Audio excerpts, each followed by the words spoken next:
Ang susunod na programa ay rated PG. Patnubay at gabay ng magulang ay kailangan sa mga batang manonood.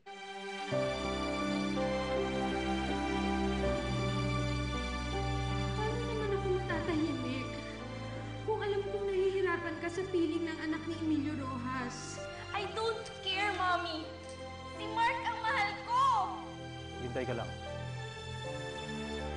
At hindi ako titigil hanggat hindi ko napipisa ang pamilya ninyo. At ang alaala ng asawang na parang isang ipis. Why don't you just try to be civil with Christine? Aim for reconciliation. Hindi ko na siya kilala. Dumaan kasi kanina si Jason eh. Sasabihan ko siya ng masasakit, salita.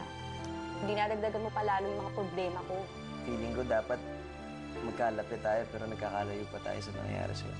Sorry, Jason ah. Sorry kung minsan nabobore kita kasi ang dami-dami kong ginagawa. Sorry dahil napakarami kong problema. Sorry ah. Sorry. Well, let me give you 1,000 reasons para i-have to me back. Oh, hindi ka nila pwede for sponsor na yan! Galing ang pera namin!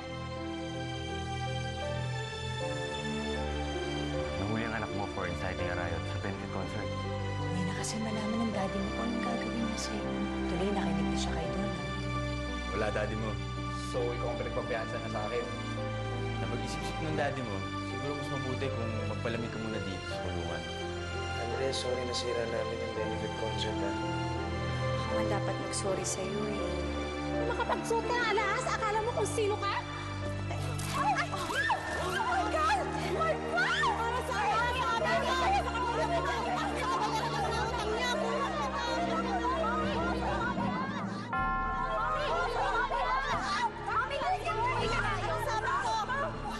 Buti na sa inyo! Let's go! Tigilan nyo! Tigilan na ako na yung mga perlas ko! My pearls! Tigilan nyo yan!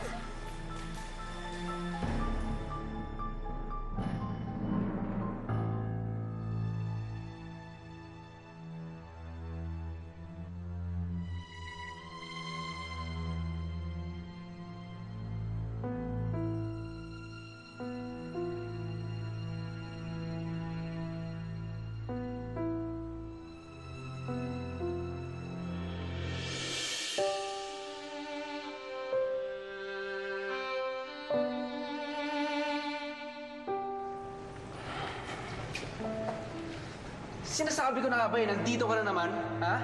Linggong-linggo, sumisip-sip ka na naman kay Daddy? Ha? Ano problema mo? Problema ko, ha? Ano? Stop it! Ano rin? Ano? Ha? Ano? Alam ko matagal mo na ako gusto palitan ng binahan ni Daddy! But you will always be a pretender! Pretender? Oo! Ano? Tama na! Di mo kaya palitan!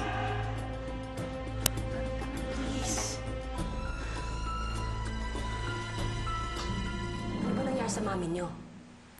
Nagaya kasi sa simbahan si Mommy. Kaso, andun naman yung mga nabiyuda dun sa shootout sa bank run. Iyon, nagkahilahan sila dun sa pearl necklace ng Mommy. Napigtas, nahimatay.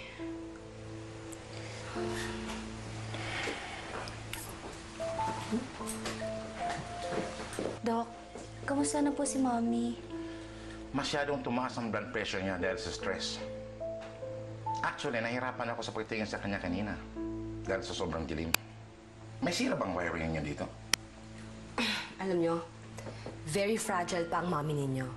Siguro dapat piliin natin ang okasyon kung kailan siya pwede lumabas at kung kanino siya dapat makisalamuha ng mga tao. Doc, meron po ba kayong ireseta kay Mommy? Bed rest and reduction from stress muna. Kapag hindi pa nag-stabilize ang blood pressure niya by tomorrow, or kung ganito pa rin ang kondisyon niya, tawagan niyo kaagad ako. Okay? Ihatid ko na po kayo. Please. Thank you, Doc.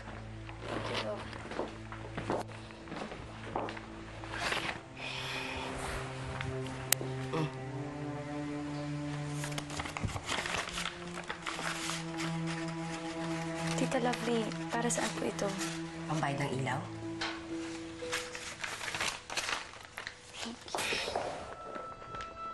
Thank you.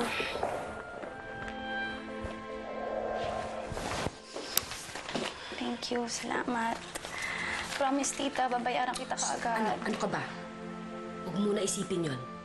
Ang isipin natin kung paano tayo makagawa ng paraan to keep you financially afloat, okay?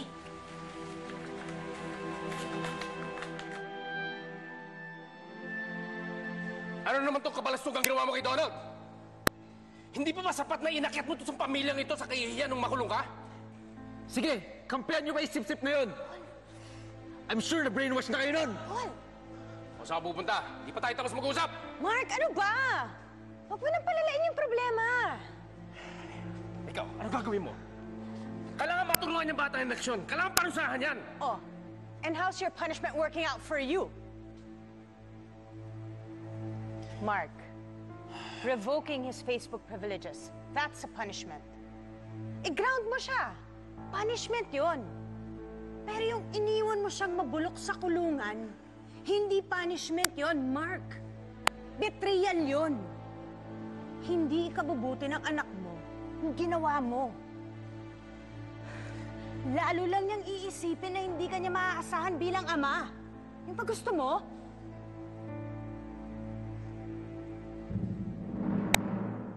At nakita mo ba kung paano siya nakipag-agawan sa mga tao sa sahig? Parang baboy sa oral. Nakikipag-agawan sa kaning baboy. Kung hindi lang ako naaalibad ba rin sa babaeng yun, maaawa ako sa kanya. You know what? She's doing such a good job sa pagsira ng pangalan ni Antonio all on her own. Oh, lovely. Ay! How's Christine? Ay, nako, kailangan lang naman daw magpahinga. Actually, kawawa naman si Andrea. Awang-awa ako. Because it's all her responsibility para makahanap ng pera kasi talagang ayaw ibenta ni Christine ang bangko. Oh, I'm sorry, I really have to go. I have to run to a board meeting. It'll start in a while, okay? Okay. Ano nangyari sa kamay mo? To? Wala to?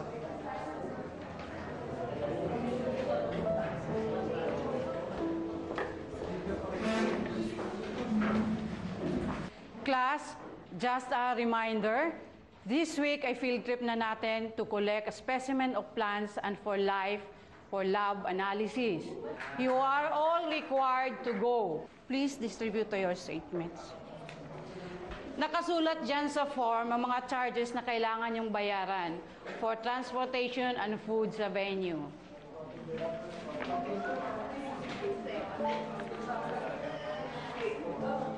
Desperate measures ng mag-iina. At ano ba ang desperate measures when it comes to Christine? Ano? Eh di yung pagpapakawala ng mga alahas niya. Nakita mo naman kung paano siya mag-dive para sa mga pearls niya. May naiisip ako. If you're thinking kung paano mas lalo magmumukhang dukha ang mag-iina ni Antonio, then yes.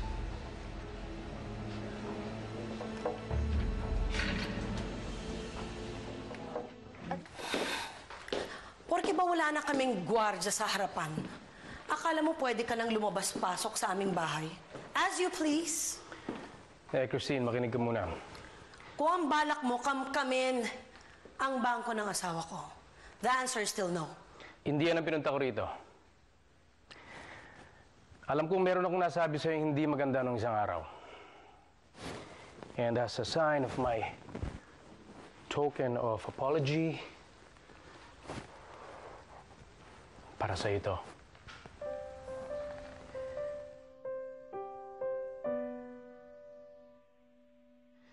To replace the one that you lost in church.